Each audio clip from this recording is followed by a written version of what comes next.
Welcome into DNVR Madness Live. I'm Henry Chisholm, back again today with Ben Gerding and Justin Michael. What's up, guys? This is March, man. I'm feeling tired, but I'm feeling excited. What a weekend. What an absolute insane weekend. You know, we got on the show yesterday morning and we're talking about, I don't know, can the upsets continue? In the first game of the day, number 1 Illinois falls to Sister Jean. Sister Jean, you know, your time has come. You're the only one to take down that 1 seed. That's a Night Ranger reference, but that's okay. You guys are too young for that one. Shout out to Loyola. Shout out to Sister Jean. Gotta love it. They've killed my bracket a little bit. I mean, that's a Final Four team I had in there. What about you guys? How far did you guys have Illinois going? Yeah, I had Illinois all the way. But I will say, I don't think we gave enough credit to Loyola Chicago's defense. We didn't. Not enough. I mean, this is a team that, quite frankly, they should not have been an 8 seed. The metrics love them because of, just how good of a basketball team they are. They really forced Illinois to play their pace, play their brand of basketball, and it just kind of stifled them. I mean, you saw Illinois' guards be frustrated. You saw Kofi Coburn get kind of manhandled by Cameron Krutwig in the post. Just fantastic game by Loyola Chicago. Look, I don't know how far they can make it, but I will say this team does not have a ton of flaws for an 8 seed. They shoot the ball very well, very efficiently. They're not going to go out there and shoot a ton of three-pointers. They get the ball into the post. They play lockdown defense, and they really rattle you. This is a team that it really could make a run to the Final Four, especially now that that entire Midwest region is up for grabs. Yeah, I totally agree. They are playing really good basketball. And what's their next game? Oregon State? Yep. That's going to be a battle. These are two of the, in my opinion, like just best teams we've seen in this tournament, as crazy as that sounds. I'm really excited for that game. Look, man, maybe I got to stop disrespecting Oregon State at some point because I keep saying it's going to end and they just keep putting points on the board like no other. Obviously got a massive win over Cade Cunningham and Oklahoma State. I don't love this matchup for them against Loyola just with how well they're able to defend and force you to play their game. But like I said, man, at some point, I got to put some respect on old Hinkle's name, or Tinkle, whatever. Tinkle's name. It's disrespect. Yeah, I mean, I will say that on yesterday's DNVR Buffs podcast, the DraftKings pick of the week was Oregon State to go beat Oklahoma State, and they did it so easily. And that makes me feel a lot better because they have been burning meat for weeks ever since this run started. And now I'm in. And like I said yesterday on the podcast, I am taking that money line every single game the rest of the way, and it's already paying off for me. Yeah, I mean, both of those teams are hot. Wisconsin, Baylor, not a whole lot to talk about there.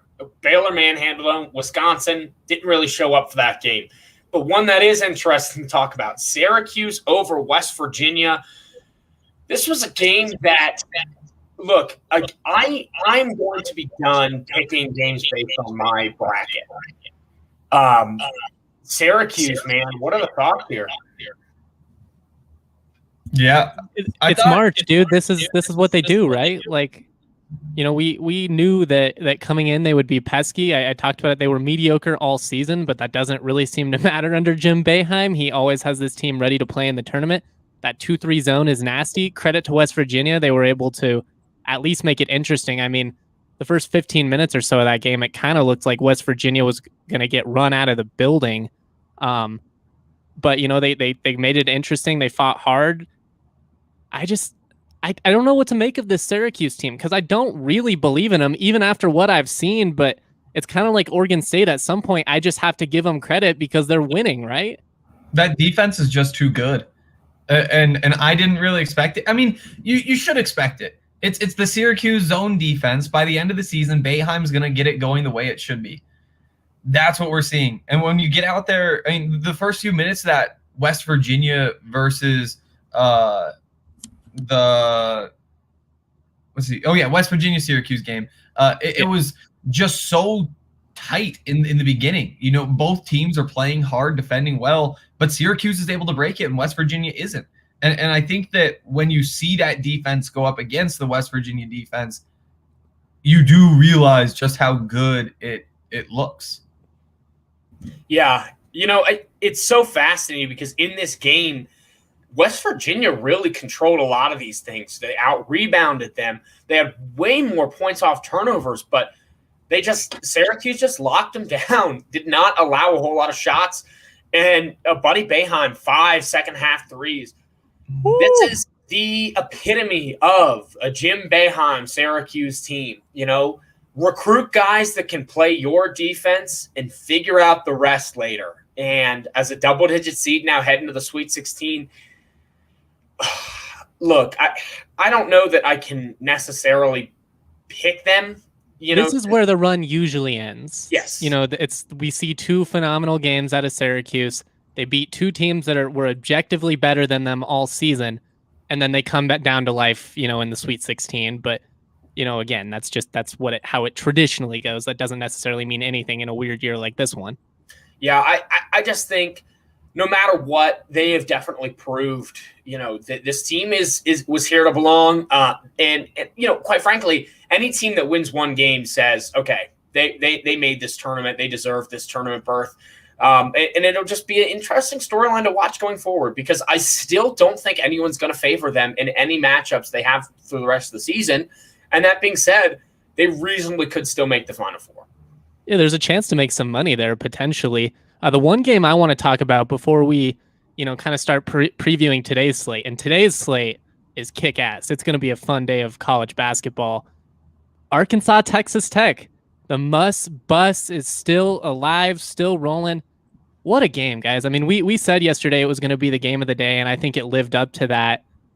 Just 2 teams that probably shouldn't have played each other this early. It's kind of like, you know, Loyola, Illinois. It's a shame in that sense because I think they're, you know, 2 of the top 16 teams. They're all, you know, we lose one of them in the round of 32. It's whatever, but man, credit to Arkansas because they had another slow start. Texas Tech, you know, they come out hot, but Musselman, he's able to adjust and they get it done, man. This team is sneaky dangerous. That region, man, it's going to get real weird down the stretch. Yeah, I mean, look, Arkansas now, they got a nice win under their belt going to the Sweet 16, but Oral Roberts, I mean, is that the team of destiny? You know, no, I agree. This was a fantastic matchup between 2 great coaches, two great programs, and it is a shame it was on the first weekend because this would have been a fantastic Sweet 16 Elite 8 matchup. But with that being said, you know, credit to Arkansas. They really are rolling right now. I mean, you keep saying the Muss Bus is rolling, but this is a team I wouldn't want to face. And now they're running into another interesting matchup in the Sweet 16. Interesting because it's, you know, pretty much America's sweetheart right now. But that being said, there's a reason they're the 15 seed. And you got to imagine eventually that magic's going to wear off. Arkansas could have a ticket to the Elite 8. It's just going to be hard to keep pace with them. Like we've seen this Oral Roberts team and they've battled, you know, they were able to beat Ohio State and Florida. But neither of those teams can score at the pace that Arkansas can. They're a team that can just run you off the floor. That was the SEC this year. It was Arkansas and Alabama just running through everybody, playing at insane pace. They're hard to keep up with. They've got a lot of different guards that can score. They're just a fun team. And you know, obviously I was hyped because, you know, we were joking before that one. I had Arkansas.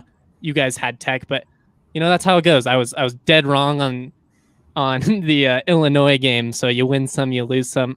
Let's talk about some of these games today because we've got a ton of games to get into before the action starts this morning.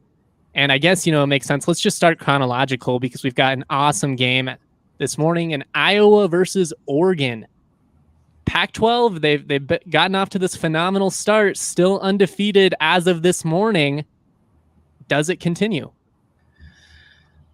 I'm going to have a tough time betting on Oregon in this one just because I feel like the way the tournament works in the first round, half of the teams just don't have it. And then those teams just go home. we don't know whether Oregon is one of the teams in this tournament that has it or doesn't have it.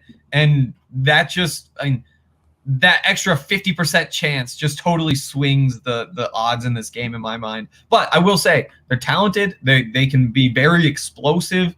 They can defend well. I'm not really sure how they're going to handle Garza, but how does anybody handle Garza? So maybe it isn't the end of the world there. Yeah, I completely agree. This is a game that betting-wise, stay the hell away from, because you just don't know what Oregon's going to look like in this tournament yet. And I think this is going to be a fascinating game to live bet on. But going into it, 5-point spread, nope, no, not for me, because also we've seen at times this year Iowa have its own faults. And although they've really figured out some things on the defensive end, but with that being said, it's still not necessarily a good defense. It just went from terrible to, passable. So it's going to be a really good matchup on paper. It just, like you said, Henry, it really just depends on, is Oregon actually here? And what their mental state is. They're going to be rested. And I think that is at least one tangible benefit to have, is they've had a lot of time to kind of rest. How much time they've had to actually prepare for Iowa, I'm sure they had some preliminary scouting reports done just because it was a 2-15 matchup. So they should be mentally ready. It's just going to come down to execution, and it might take a little bit of time for Oregon to knock off the rust. We'll see, because the last time we saw these Ducks, it was a tough loss to Oregon State, but every day, UCLA and Oregon and Colorado, those losses to those Beavers look better and better because they are rolling. And I'm going to respond. Go ahead, Hank. I am absolutely not taking a Big Ten team to beat a Pac-12 team in this tournament. If we have learned one thing from this tournament, it is that we put way too much faith in this Big Ten. I mean, even Iowa, everything was such a bubble this season. You're only playing Big Ten teams for the most part. Iowa beat one ranked team that wasn't in the Big Ten. It was North Carolina. Illinois beat one ranked team that wasn't in the Big Ten. It was Duke. Like, these are not impressive non-conference wins that these teams are pulling, but because they beat up on all the bad teams they played. Let's pump the brakes a little bit, guys. I get that the Pac-12 has had a great start. The Big Ten has not lived up to expectations.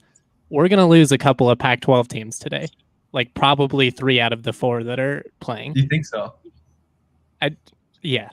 Like, Okay. I think UCLA beats ACU. USC's got a really good chance to take down Kansas. I'll give them that. Kansas has been inconsistent. We'll get into that. I did want to respond to what both of you said, because I think you guys made really great points about this matchup.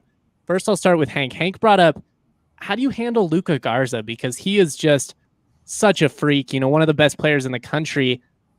Oregon, they only pull down about 31.8 rebounds per game. That worries me a little bit, especially in this game. I think if you're Oregon, you've really got to keep it close on the glass. You're going to try and limit Iowa's possessions, because this is just a team that can score at will. Second in the country in adjusted offense, second in the country in points per game. I mean, first in the country in assists. If they get that ball whipping around the perimeter and they can work it inside out with Garza, they're controlling the glass. I just think it's going to be a long day for Oregon. I feel pretty confident in saying that Iowa rolls in this game. I think that they have figured their things out on defense, finished 60th in adjusted defense in the country, like Ben said. Not great, but competent. I don't see Oregon having the firepower to keep up with this potent Iowa offense, but it should be a hell of a game.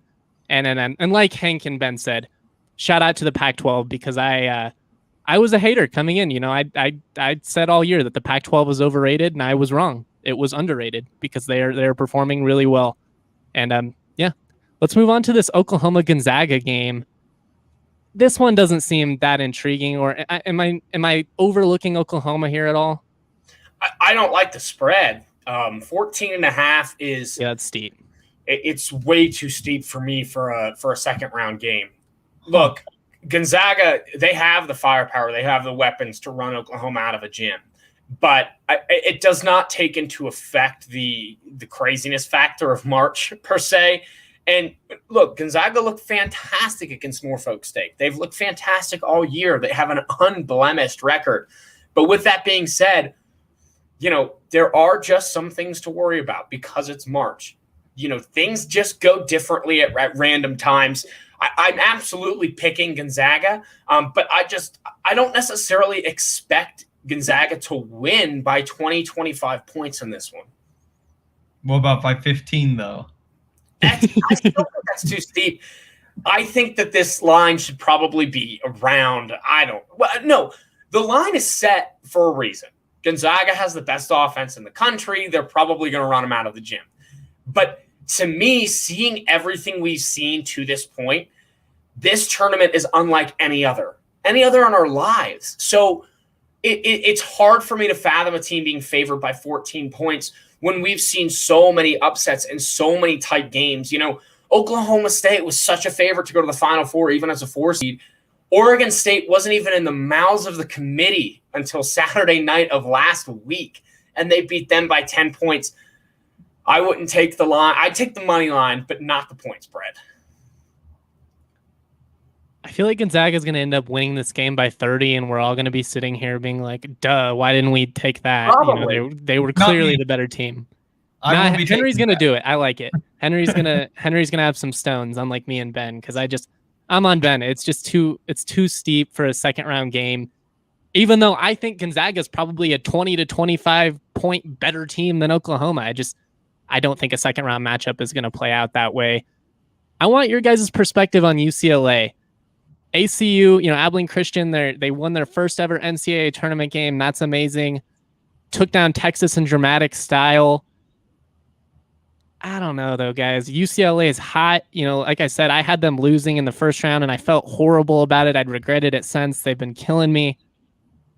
I think UCLA rolls in this one. Where are you guys at? You guys are my resident UCLA experts. I think they're absolutely going to roll in this one. I mean, you can never say absolutely in the tournament, so I take that back. But what I'll say is I was really worried about UCLA in their last game just because they gave up so much size to BYU. It was just fine. They won that game pretty easily. Now they go up against an Abilene Christian team that doesn't have the threat that I thought was going to be their downfall in the last game. So I'm riding with UCLA here for sure. Yeah, me too. Again, today's the day where I decided I'm not making any more predictions or anything based on my bracket, because my bracket can go see a horse doctor. Abilene Christian, it's a fantastic story. You love that they were able to get that win for that program, but UCLA it is the better team, and I understand Texas was the better team in that matchup before. But now, this goes back to Henry's point. You never really know what team's going to show up in that first round. You have a little bit better of an idea in the second round. UCLA played a great game just a couple nights ago. They should be able to take care of business in this one. And the other just cool thing with this is no matter what happens, another double-digit seed guaranteed to go to the Sweet 16 increases the amount of chaos. You got to love it. I will say this. Abilene Christian, they were a top 25 team in terms of adjusted defense in the country. If it's close at halftime, that's a team that believes in themselves. So if I'm UCLA, I really want to get up early in this one. You don't want to let them hang around, because that's what Texas did. Texas was firmly in control of that matchup in the first half. They come out in the second half, and it's, they kind of slow start. ACU gets hot. All of a sudden, they completely take over the game. They've got an experienced roster. Never count out a team that's just hungry. I love those small schools. That's what makes this great. Speaking of small schools, number 13 Ohio taking on number 5 Creighton. This one smells like an upset to me. I mean, it doesn't even seem like an upset. I mean, Ohio's a better team, And upset-wise, the seeds, yes. But I think you take Ohio in this one and you feel great. One thing that I think really could play a big factor, Creighton is only shooting 64% from the charity stripe this season. Yeah.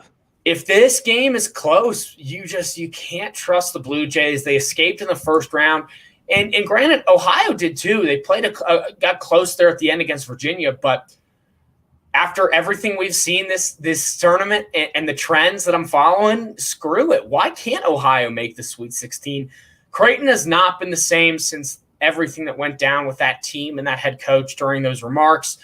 Ohio, they've got the best player on the floor as well. So that's why I think you take that. You love the point spread and you go from there. And Creighton just snuck by UCSB, and that's what really does it. You know, I thought that they were just going to lose in the first round because I didn't think they were what they needed to be at this point in the season. I feel fairly vindicated in that take after watching that game, even though I didn't win my money, and I think I am going to go with Ohio here again. Ben said it best. Ohio has the best player on the floor. Jason Preston is an NBA player. He quietly almost had a triple-double against Virginia. 11 points, 13 rebounds, 8 assists. I just love the toughness of this team. Creighton, they were able to survive Drew Corey McLaughlin and UCSB. That was a hell of a game, just like we said it would be. I'm taking Ohio. Ohio's going to win this. That's my upset. Like Ben said, it doesn't really even feel like calling it that bold of an upset after what we've seen in this one and just knowing what we know about Creighton.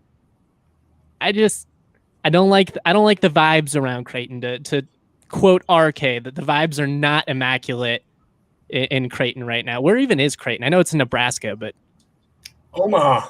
Omaha? Yep. That's right. All right. Huh. Number 8, LSU. What'd you say? I wonder what goes on there. Like, what is Omaha all about?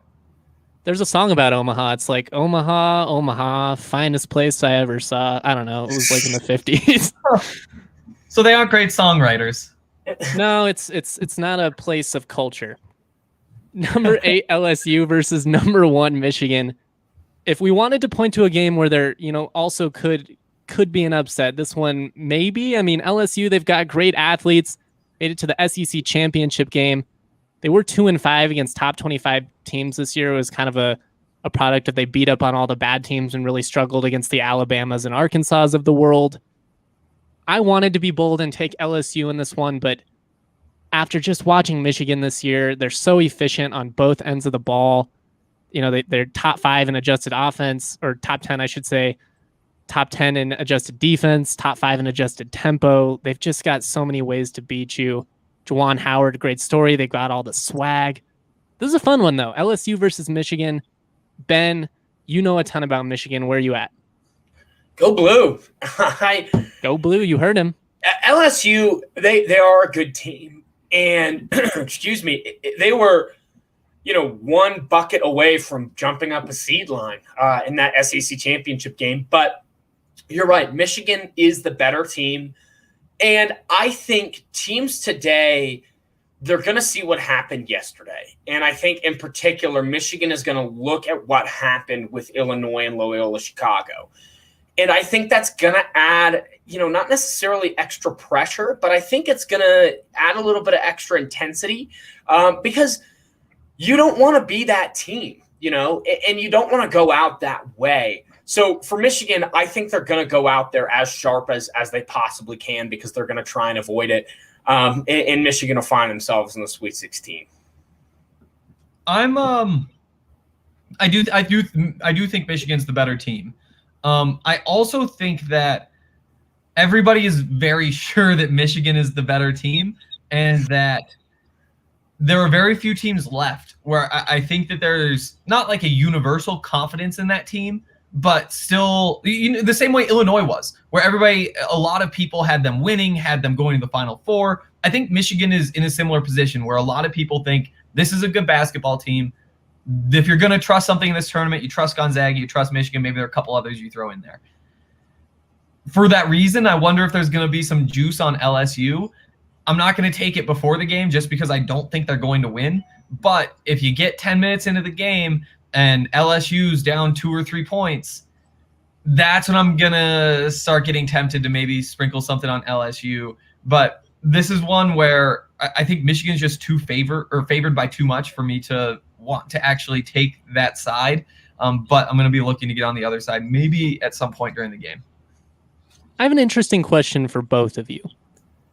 Based on how this region played out, if you're Alabama, the 2 seed, do you want Michigan, the 1 seed, to win, just given that you've already played LSU 3 times this year? I mean, you've handled them well. It's really hard to beat the same team that many times in one season. I mean, an interesting proposition, at least. Yeah, it was a similar conversation to the Buffs in the Pac-12 tournament with USC. Same thing with Stanford in the first round, too. Some people are saying, they beat them twice, don't want to draw them in the first round. They wound up not drawing them because they lost to Cal. But if you've beaten the team a couple of times, I'm just taking that as you match up well, and I want to run that back instead of taking my chances with somebody new. Yeah, I think it's an interesting sentiment, and I think if Michigan wins, I think that would be fantastic rationale for Alabama fans. But no, you like how you match up against LSU. I think the other benefit too is if you meet LSU in the Elite Eight, you can identify your scouting is just so much easier. You're not going through a new team. Everybody knows what to look for. So while it is difficult to play a team 4 times in one season, I think the scouting advantage helps you in the same regard. You're not playing an entirely new team. You know what their tendencies are. It just comes down to how you can execute best. Briefly, does Maryland have a path to upset Alabama? Yeah. What is that path? Maryland has one of the most fascinating resumes in this entire tournament. They play great against good teams normally, and they just, drop the ball against the Northwesterns and the Nebraskas of the world. This is just a team that can get it done. It just depends on what night it is. Maryland is very much like Wisconsin in the sense that it could be on or off, and it's completely just random, essentially. So I'm taking Alabama. I think Alabama's the better team. I think Alabama deserves to be in the Sweet 16 more.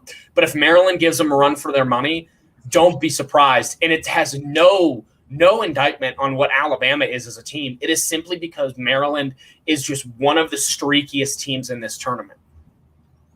What's interesting is these teams couldn't be more different from each other in terms of the pace that they want to play at. Maryland ranks 319th in adjusted tempo. Alabama ranks 9th. It's close to. No, it's like 350 something, yeah. Yeah, it's close to. So, if you're Maryland, you want to grind this game out. You have to win rebounds. You want to work the shot clock. You want to limit possessions.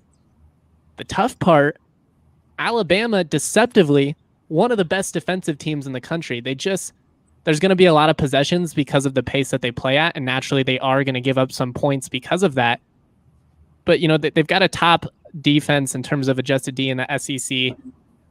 I really like Alabama in this matchup. We did briefly jump out of order. I want to add that in because we're going to talk about Colorado versus Florida State in a little bit more detail. But just briefly, before we jump into that, we've got a really fun game in number 6 USC versus number 3 Kansas. I've got a lot of family in Kansas, a lot of Jayhawk fans. I think it could be a rough night for them. They are the higher seed, but USC is the betting favorite according to our partners, DraftKings Sportsbook. Is this going to be the Evan Mobley show? Probably. I like him. Yeah. I mean, there's not a whole lot not to like about USC in this matchup. I think Evan Mobley is really going to control the rim. And if you're Kansas, Kansas really flows with McCormick and kind of where he goes, the team goes. And so that's tough when you've got him matched up on the blocks against Evan Mobley. I think this is going to be a fantastic game, but I do think USC has the talent advantage in this, which is interesting, compared to this Kansas team. But USC, I think, does have the talent advantage. It now, again, just comes down to execution. And USC, they looked good in that first round. And I think they should be able to take care of business against a Kansas team that tremendously struggled. Yeah, I feel good about USC too. I mean, they're playing well. Again, from what I've seen in this tournament, I want more money on Pac-12 teams, and this seems like one of the opportunities to do that. And so I'm buying in for the reasons that Ben said. For whatever it's worth, I'm rolling with Kansas in this one. They have no business winning this game, and that's absolutely why they are going to. That's kind of been their MO this year. They've struggled against mediocre Big 12 teams. They've hung really well against the Baylors and Oklahoma States of the world. I just think they find a way. Bill Self, it's much like Jim Boeheim. He's just kind of one of those guys you kind of bet on. Although it's hit or miss with him. He's one of those, going to lose early or go all the way. We'll have to see how it plays out. I'm really looking forward to this game. But before we go and let everybody enjoy a just wonderful day of college basketball, Colorado, Florida State, the 4-5 matchup. Great time. CU coming off of just a beat down at Georgetown, 96-73. The metrics are popping for the Buffs now. Jumped all the way to 10 in KenPom after that one. Can CU, what's the path to victory? How do they take down Florida State in this one? Good defense to me. Good defense is where it all starts. As long as they keep playing defense like they have been, they'll be just fine. And they gave up like 50 points or whatever in the second half of that last game, but that wasn't the best defensive effort that the Buffs have put forth. What we saw in the first half against Georgetown, what we've seen consistently over the last couple months, I mean, that's what's going to win or lose you the game. Unless, it doesn't go well and then you make your shots like you did in the last game, you're still going to win. There are a few different paths. Staying hot shooting, Kin goes off, Jabari stays hot, or just the defense does what it needs to do. Yeah, Florida State has damn near every advantage from what they've shown this season. Field goal percentage, pacing, 3-point percentage, rebounding, offensive rebounding, assists. Florida State, on paper, is a superior team. That being said, Colorado played arguably one of the best team performances of anybody in the first round. It was utter dominance. So if they can keep that up, there's not a whole lot of teams that can stop them. Now, you don't expect them to go out there and shoot 70% from three. So I do think you're going to have to see a little bit more ball movement. You're going to have to get it into the paint a little bit more. The good news is Georgetown's strength really started from the rim and kind of ended there.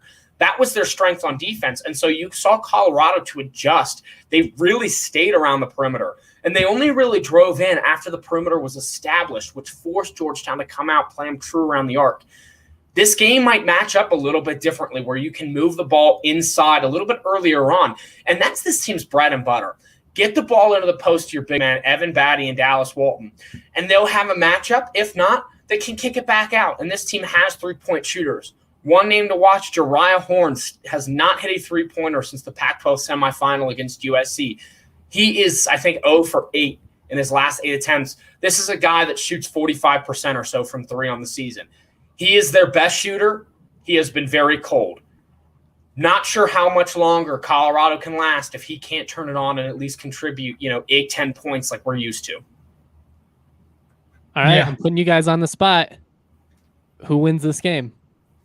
I'm taking Colorado. I mean, the way that they played against Georgetown, I'm not going to bet against that. That's been how I've been going through this entire second round of the tournament is who looked better when we saw them last. And to me, that is Colorado.